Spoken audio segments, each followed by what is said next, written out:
COVID-19 berhasil mengguncang roda perekonomian dunia. Sama halnya dengan negara-negara lain yang berusaha membangkitkan kembali roda perekonomian mereka, Indonesia pun berjuang untuk menata semua sektor ekonomi dapat kembali bangun dan perekonomian dapat berjalan normal kembali. Salah satu sektor perekonomian yang diharapkan dapat membantu pemerintah untuk pemulihan ekonomi nasional adalah sektor perbankan. Selama pandemi COVID-19, sektor perbankan mengalami perlambatan aktivitas di sektor real dan sektor korporasi yang belum penuh beroperasi penuh. Dilansir dari pernyataan Ketua Dewan Komisioner Otoritas Jasa Keuangan atau OJK, Bapak Wimbo Santoso, bahwa kinerja intermediasi industri perbankan pada tahun 2020 mengalami tekanan penyaluran kredit bank minus 2,41% karena perlambatan sektor real. Hal ini karena banyak perusahaan korporasi belum berjalan penuh, sehingga kredit modal kerja masih banyak tertahan. Namun demikian, kredit bank BUMN masih tumbuh 0,63%, kredit BPD juga tetap ada pertumbuhan sebesar 5,22%, bank syariah tumbuh 9,5%, dan likuiditas perbankan masih cukup memadai dengan ditandai terus meningkatnya dan mencapai sebesar 2,1111 triliun rupiah yang meningkat dibanding pada tahun 2020 sebesar 1,25 triliun.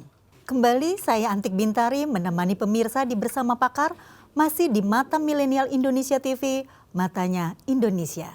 Saya tidak sendiri, di studio telah hadir Bapak Muhammad Edi Purnawan PhD dan beliau adalah pakar perbankan. Halo Bapak, terima kasih sudah hadir di studio. Sehat selalu ya Pak ya? Ya, terima kasih Mbak Antik. Ya, mudah-mudahan sudah divaksin ya Pak ya? Sudah, ya. Alhamdulillah sudah 2 kali. Sudah 2 kali.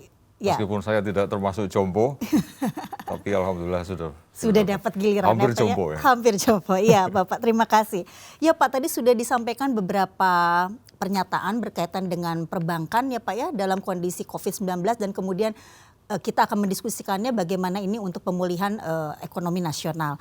Nah Pak, pada tahun 2020 kita sempat berada dalam posisi resesi dan beberapa perbankan terpaksa mengambil kebijakan yang disebut dengan hapus buku atau hapus tagih piutang nih Pak untuk kredit yang sudah masuk dalam kategori macet dalam jangka waktu lama. Sebetulnya apa nih Pak? Pemirsa mungkin perlu tahu apa yang dimaksud dengan kebijakan hapus buku tersebut ya Pak. Bisa Bapak jelaskan dan Bapak terangkan.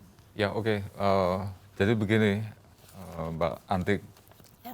Ada kebijakan-kebijakan yang dilakukan oleh bank-bank komersial untuk melakukan penghapus bukuan. Penghapus bukuan dari piutang ya. Jadi untuk jenis-jenis kredit dengan kualitas tertentu itu memang disarankan untuk dihapus bukukan dengan alasan supaya ada kualitas kredit yang bagus itu menjadi perhatian atau fokus dari bank tersebut.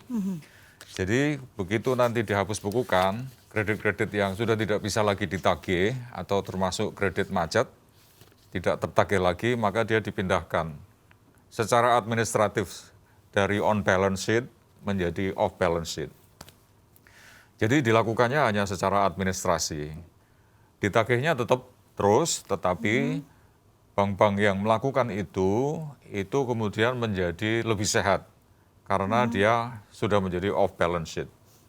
Oleh karena itu maka strategi atau kebijakan yang dilakukan oleh perbankan untuk menghapuskan kredit macet, hapus buku itu sebuah kebijakan yang tepat karena meskipun dia off balance, tetapi dia tetap masih akan terus ditagih.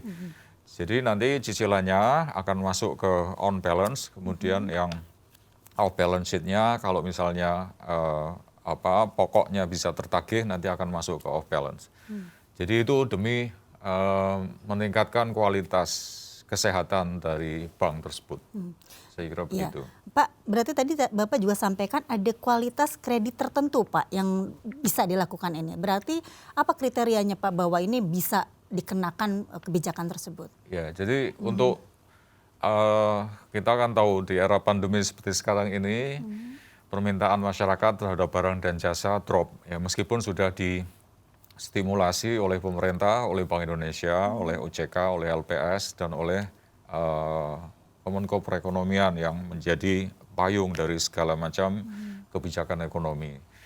Jadi dari sisi demand mereka menurun, oleh karena itu maka banyak perusahaan-perusahaan yang akhirnya kena dampak karena barangnya tidak selaku seperti sebelum COVID-19. Oleh karena itu maka mereka juga perlu direstrukturisasi karena mereka tidak bisa mengembalikan kreditnya tepat waktu. Oleh karena itu maka Otoritas Jasa Keuangan membuat sebuah program restru sampai Maret 2022.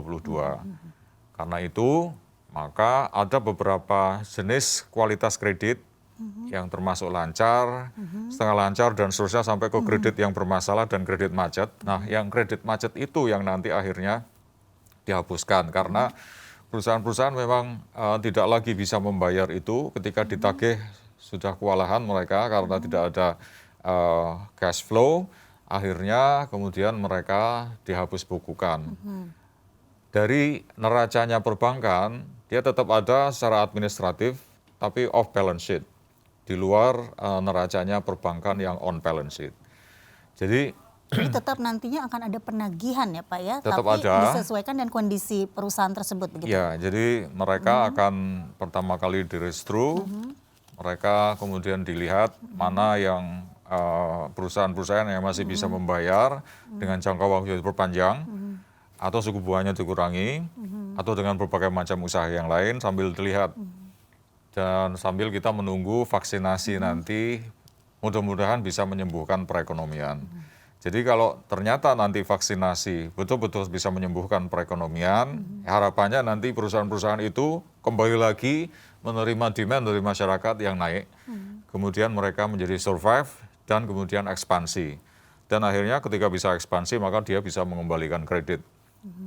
Mudah-mudahan sih pada akhir tahun 2021 dengan sembuhnya kesehatan maka ekonomi juga akan menjadi sembuh. Karena source of crisis kita kali ini memang betul-betul berbeda dengan source of crisis yang periode-periode sebelumnya. Jadi kesehatan, kemudian baru ekonomi. Tidak perlu lagi nanti menjaga jarak, tidak perlu lagi nanti social distancing ketika kesehatannya sudah pulih. Cuma itu kan perlu kita usahakan bersama-sama.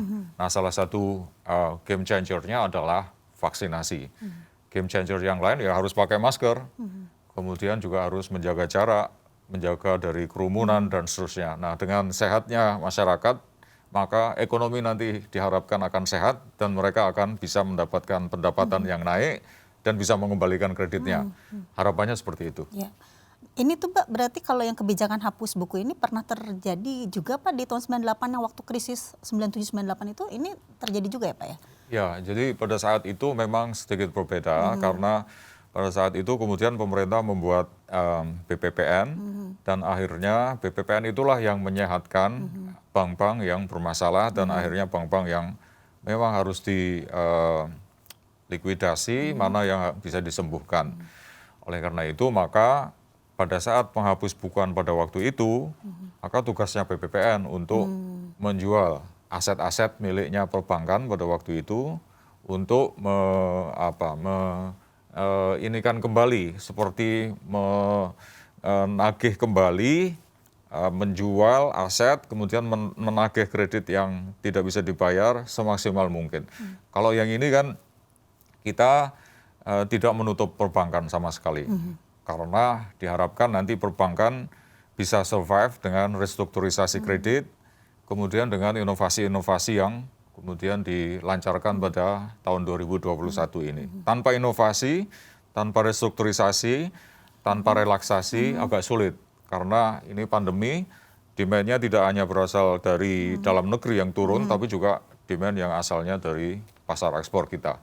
Oleh karena itu kita tunggu ini, mudah-mudahan dengan strategi Menteri Kesehatan yang cepat, terutama vaksinasi yang kata Pak Menkes sudah 600 juta ampul yang sudah diamankan, dan sampai akhir tahun 2021 nanti sekitar saya baca 364 juta vaksinasi akan bisa dilakukan, baik vaksin yang gotong royong, yang beli sendiri maupun vaksin yang digratiskan oleh pemerintah. Oleh karena itu maka ini jalan dua-dua. Kalau di ekonomi yang baru atau quantum economics itu namanya superposition. Jadi kesehatan dan ekonomi saling in charging satu dengan yang lain, jalan dua-dua. Kesehatannya diurusin dengan berbagai macam lapisan untuk memproteksi diri, tapi juga bekerja kalau bisa lebih baik lagi dibandingkan yang tahun 2020, tetapi juga ekonominya ini bisa berjalan, gitu. Roda perekonomiannya bisa berjalan sambil kesehatannya betul-betul bisa dipisahkan mana yang sakit, mana yang tidak sakit dengan berbagai macam inovasi di bidang kesehatan. Nah, inovasi di bidang kesehatan ini dan inovasi bidang ekonomi harus jalan dua-dua. Nah, Harus ini seiring tidak ya, bisa jadi rem dan gas. Jadi satunya ngerem, satunya ngegas, enggak. Kalau bisa jalan dua-dua, tapi waspada. Ya, artinya pada saat bekerja secara penuh, itu kemudian nanti diproteksi kesehatannya masyarakat dengan berbagai macam proteksi. Salah satunya vaksin, salah yang lain adalah masker, dan kita sedang menggalakkan itu. Ya, baik. Jadi tidak bisa dipisahkan atau salah satu menjadi prioritas begitu ya Pak, tapi dua-duanya prioritas ya Pak ya? Iya, baik. jadi dua-duanya harus berjalan berjalan seiring. Nah Pak, tadi berkaitan dengan Bapak sudah mengangkat banyak tentang pandemi ya Pak ya. Nah kalau menghadapi dampak pelemahan sektor jasa keuangan akibat pandemi, OJK kan mendapat wewenang baru ya Pak ya, yang dapat memaksa bank untuk melakukan merger. Mungkin tadi Bapak bilang kan tidak ada penutupan ya Pak ya. Tapi kemudian bagaimana nih Pak dengan merger? Dan bagaimana pemerintah bahkan kan menyiapkan sanksi jika ada bank yang sengaja menolak atau mengabaikan dan menghambat konsolidasi ini. Nah seperti apa nih Bapak melihatnya? Karena tadi menarik ya Pak, kalau tahun 97-an adalah ditutup ya Pak ya kebijakannya, ada beberapa bank yang ditutup, kalau ini malah diminta merger nih Pak. Ya. Apa yang membedakannya Pak? Oke, jadi salah satu cara untuk memperkuat permodalan perbankan, tapi juga sesuai dengan fungsi dari otoritas, dalam hal ini adalah otoritas jasa keuangan, itu tujuannya adalah meningkatkan daya saing perbankan. Jadi kita tahu bahwa perbankan itu bisa meningkat ketahanannya, tapi juga daya saingnya bisa meningkat kalau mereka modalnya besar. Nah di Indonesia ini kan bank itu modalnya kecil-kecil gitu ya. Bank yang besar bisa dihitung jari. Bank buku 4 dengan modal inti lebih dari 30 triliun itu hanya 6. Padahal kita punya bank lebih dari 100. Oleh karena itu maka yang kecil-kecil ini susah untuk bersaing secara regional atau bahkan internasional. Oleh karena itu maka kita di Indonesia itu almost bank-bank yang gede-gede itu bersaingnya dengan perusahaan-perusahaan perbankan asing yang punya cabang di Indonesia, terutama di Jakarta. Ada ICBC, ada ya mostly yang terbesar di seluruh dunia itu asalnya dari China. ICBC itu paling besar in the world, itu dengan aset yang sangat besar sekali. Kemudian ada ABC, Agricultural Bank of China. Kemudian ada China Construction Bank. Jadi 4 terbesar itu China. Kemudian setelah itu baru Amerika, baru Eropa.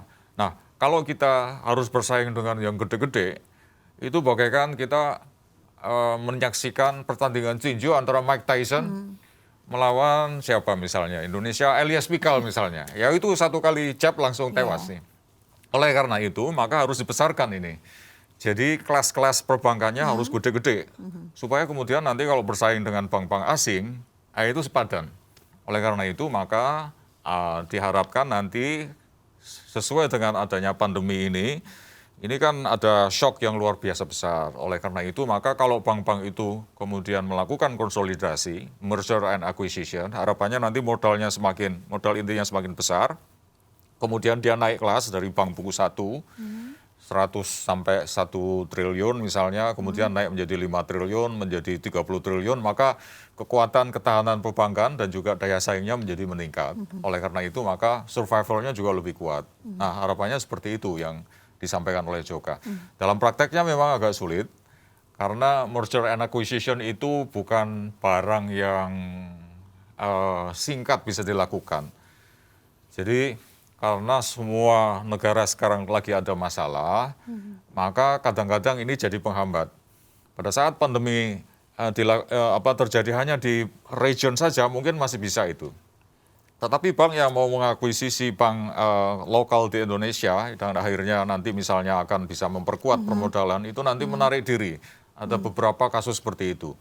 Nah, bank-bank yang lain yang ada di dalam negeri ini juga mereka juga kena dampak dari pandemi itu.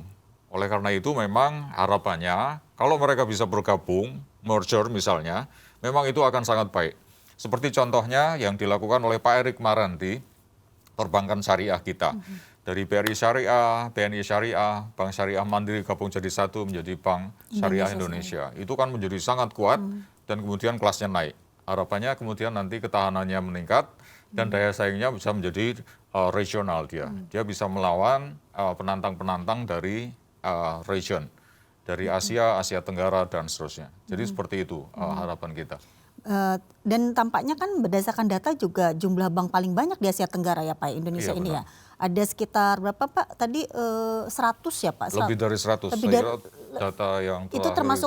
termasuk swasta juga ya Pak ya yang dimasuk Ya. dengan 100. Ya. Nah ini kan baru ada 6 bank ya Pak ya tadi yang kata Bapak sebetulnya masuk kelas apa tuh Pak? Kelas Bank Buku 4. buku Pak. Nah untuk mempush ke sana Pak, selain kan merger ini diupayakan ke sana ya, sebetulnya ada target nggak Pak untuk berapa menjadi berapa gitu dalam kondisi sekarang Pak target Ya. tersebut? Jadi yang ideal itu kalau disampaikan oleh Ketua Umum Perbanas, dalam hal ini sekarang beliau menjadi Wakil Menteri BUMN, Pak Kartiko Wiryatmojo, itu sekitar 50 ya. 50 sampai 70. Jadi 50 sampai 70 bank Pak? Ya, 50 sampai 70 bank, baik yang BUMN maupun yang swasta. Kalau kita belajar dari negara-negara tetangga, seperti misalnya Australia, New Zealand, Singapura, Malaysia agak banyak juga ya, itu banknya hanya sekitar puluhan, tidak sampai 100. Indonesia itu sejak Pak To waktu itu menjadi 234 bank waktu itu. Dan kemudian berkurang setelah adanya krisis ekonomi tahun 1998, kemudian berkurang lagi setelah ada krisis keuangan tahun 2008. Dan sekarang kira-kira 100-an ya. 2018 itu saya lihat datanya masih 115. Jadi itu nanti kira-kira squeezing menjadi separuhnya. Nah, bagaimana caranya supaya tidak perlu ditutup, ya mereka merger. Ketika merger, maka kemudian atau acquisition, maka kemudian ada modal inti yang lebih besar. Dan bank itu adalah sebuah lembaga keuangan finansial yang membutuhkan modal yang sangat besar. Kalau modalnya tidak besar, maka dia tidak bisa melayani konsumennya dengan baik. Karena by nature, bank itu adalah lembaga keuangan yang memiliki kondisi mismatch. Jadi artinya dia menyalurkan kreditnya, dikembalikan dalam waktu yang lama, sementara dia mendapatkan simpanan, dan sewaktu-waktu nasabahnya bisa menarik ya. dalam waktu yang cepat. Sehingga ada mismatch di situ. Nah, untuk menanggulangi itu maka modalnya harus besar supaya kemudian dia bisa melayani nasabah depositorsnya misalnya. Di samping tentu saja kalau misalnya kekurangan likuiditas dia bisa pinjam kepada teman-temannya atau pada akhirnya pinjam kepada ibunya. Dalam hal ini Bank Indonesia. Atau OJK ya sebagai lembaga. Cuma biasanya Bank Indonesia sebagai lender of the last resort. Saya kira begitu. Nah Pak, tapi kan di satu sisi ternyata juga ada kebijakan semacam pemberian ini juga mensupport bahwa ada bank-bank modal kecil yang maksimal modal 5 triliun itu Pak untuk kemudian dipermudah gitu Pak untuk mendirikan. Di satu sisi ada kebijakan tersebut. Ini apakah menjadi paradoks atau sebetulnya juga potensi begitu Pak? Ya, jadi saya kira undang-undang perbankan itu memberi tahu kepada kita bahwa untuk membuat bank itu hanya diperlukan 3 triliun di undang-undang yang lama. Saya kira ini perlu diperbaiki, termasuk juga mungkin tidak perlu pakai undang-undang, POJK sudah bisa saya kira jadi memfasilitasi. Misalnya sekarang kan eranya era digital. Bank-bank yang konvensional itu pada akhirnya harus membayar kantor-kantor cabangnya di provinsi-provinsi atau bahkan di kabupaten, atau bahkan kalau BRI itu BRI unit desa. Nah, itu mahal sekali itu. Membayar branches itu very expensive. Oleh karena itu maka sekarang eranya era digital. Jadi seluruh aktivitas yang dilakukan oleh konsumen perbankan kepada bank itu digitalized. Karena itu maka ini nanti semua bisa dihemat. Kalau bisa dihemat, tentu nanti profitability-nya naik ya. Kecuali kalau dia tidak bisa menghemat kantor-kantor cabang itu. Nah, terhadap modal untuk pembentukan bank, itu kira-kira dibutuhkan untuk bank digital itu meskipun digital ya, hemat, tetapi saya membaca, mendengar OJK mensyaratkan 10 triliun. Jadi saya kira ini cukup besar modalnya, sehingga tidak sembarangan bank bisa membuat bank digital. Termasuk juga ada bank baru atau bank yang lama yang berkonversi menjadi bank digital. Seperti BCA membeli sebuah bank, kemudian bank itu dijadikan menjadi bank digital. Atau Bank Jago. Bank Jago itu bank yang sejak berdirinya itu sudah digital. Nah, nanti syaratnya adalah sekitar 10 triliun modal awalnya. Naik lagi nih Pak ya, kan tadi Ya, kalau tadi 5 jadi saya triliun kira ya. lebih prudent OJK mensyaratkan pendirian sebuah bank. Kalau yang tadi bank kecil-kecil barangkali sekarang sudah kena dampak pandemi, itu nanti solusinya adalah merger atau akuisisi dari bank besar. Kemudian yang bank baru, itu fokusnya kita semuanya adalah baik Bank Indonesia, OJK maupun Kementerian Keuangan dan Kemenko Perekonomian, kalau bisa semuanya digitalize. Karena kita mendapat pelajaran yang luar biasa dahsyat dengan pandemi COVID-19 ini. Semua lebih digitalize, semua lebih elektronik, sehingga tidak ada yang kemudian bank konvensional yang semaju bank digital. Itu ada resiko-resiko tersendiri nggak Pak kalau yang digital ini Pak? Iya.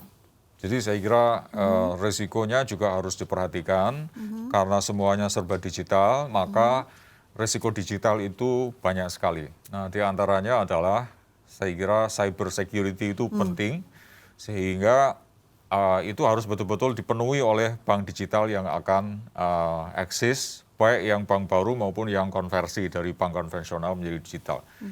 Supaya nasabah tidak dirugikan. Karena kita belajar dari bank-bank konvensional pada masa-masa itu, termasuk juga beberapa waktu yang lalu, kita melihat ada fraud di situ. Termasuk juga ada fraud di bidang misalnya capture data yang harusnya tidak boleh itu ya. Kemudian juga bagaimana seorang nasabah rekeningnya dikuras misalnya, dan itu bisa dilakukan meskipun itu kombinasi antara offline dan online, kerjasama dengan berbagai macam pihak yang akhirnya bisa menelusur datanya nasabah dan akhirnya duitnya bisa diambil dengan mobile banking. Nah, yang seperti itu saya kira itu harus sangat dihambat. Oleh karena itu maka aturannya harus sangat prudent untuk digital banking karena ini lebih volatile. Lebih terpapar dengan kepintaran orang di bidang digital untuk masuk melakukan intrusion terhadap sistem digital tersebut. Baik. Jadi itu harus diproteksi semaksimal mungkin. Ya. Baik Pak, ini mungkin kita akan lanjutkan pada segmen kedua ya Pak obrolannya. Oke, terima kasih. Pemirsa, tentu saja perbincangan ini belum selesai dan kita akan lanjutkan lagi bagaimana berbicara merger bank ini dan lain-lainnya setelah rehat sejenak.